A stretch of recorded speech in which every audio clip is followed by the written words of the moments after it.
oleh salah seorang pemain PSIS tadi, Souza. Basile. Juga kurang cermat Basile. Tampaknya terjadi sesuatu, Bung. Wasit Jimmy Napitupulu, dan ini adalah bagaimana Sio Souza. Ya, kita lihat bagaimana Marcio Souza yang masih bernafsu untuk bersaing baru ditunjukkan setelah mereka tertinggal dengan skor yang cukup telat 2-0. Tendangan penjuru bagi PSIS berbahaya. Sangat berbahaya, Bung. Mengenai Mister di sana kita lihat. Ya, inilah hasil dari pembangunan sebuah sistem penyerangan untuk menghasilkan pola permainan all out. Di mana kita tahu dengan kalah 2-0 ataupun 4-0 Ya. pun menghasilkan poin setengah sama. Sebuah. Masih Basile, midfielder PSIS Semarang jauh ke depan. Yang dituju adalah Castanyo.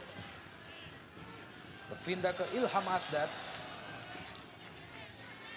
Sebuah peluang coba dikembangkan oleh PSIS Semarang.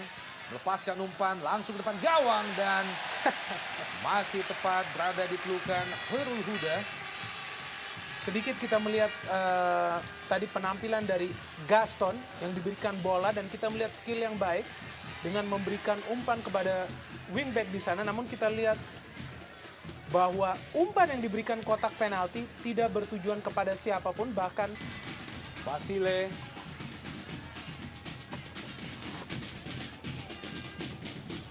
Basile mencoba melewati Amzar Reza.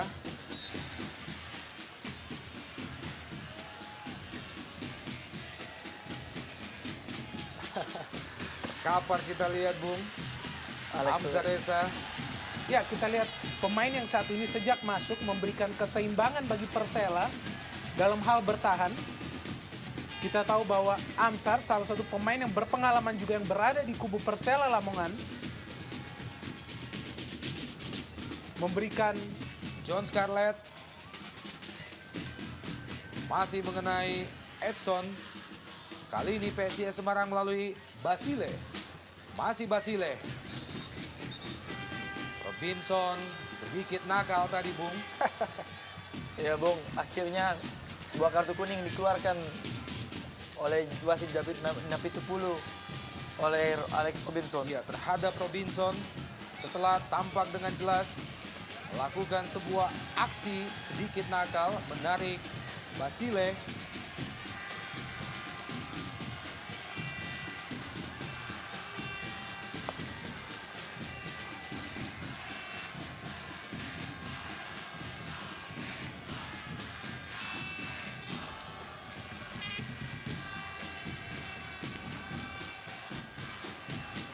Sunar Sulaiman tampak ikut untuk terus mencoba mencetak gol.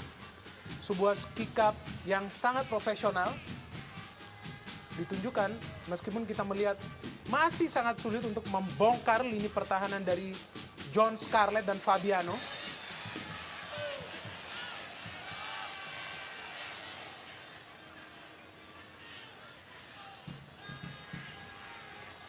Robinson tampaknya mengalami benturan dengan Basile, Bung, membuat Asdad membantu.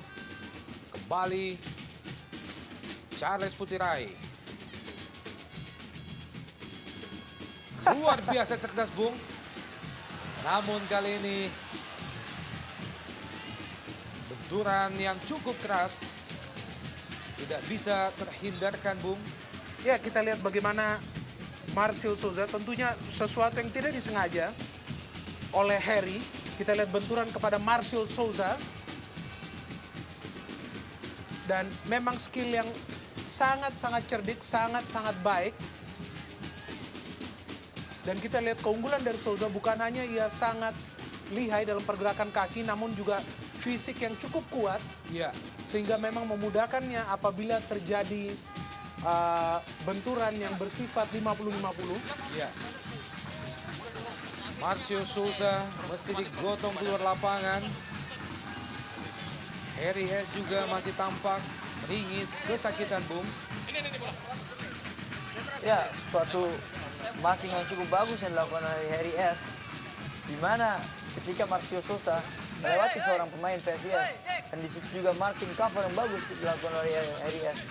Yang itu pun mungkin itu harus Prananda, pemain yang musim lalu bermain di Persipur, salah satu pemain muda yang dimiliki PSIS Semarang, ditaruh di lini tengah untuk mencoba memberikan support kepada Gaston Gastano dan juga Salomon Bergondo yang kita lihat hingga saat ini belum bisa memberikan sebuah perlawanan kepada lini belakang Persela Lamongan yang dikawali oleh John Scarlett maupun Fabiano, dan begitu sulitnya kita melihat kinerja kedua pemain sangat berbahaya, hampir mengenai kepalanya. Dan kita lihat masih belum kendor serangan dari Persela Lamongan, dan Tommy Rifka, pemain yang baru masuk, kita lihat memberikan suntikan tenaga ekstra yang kembali menyulitkan PSIS Semarang untuk menyerang ke depan, karena kita tahu pemain yang satu ini, kita lihat di sini Tommy Rifka yang sedikit keras.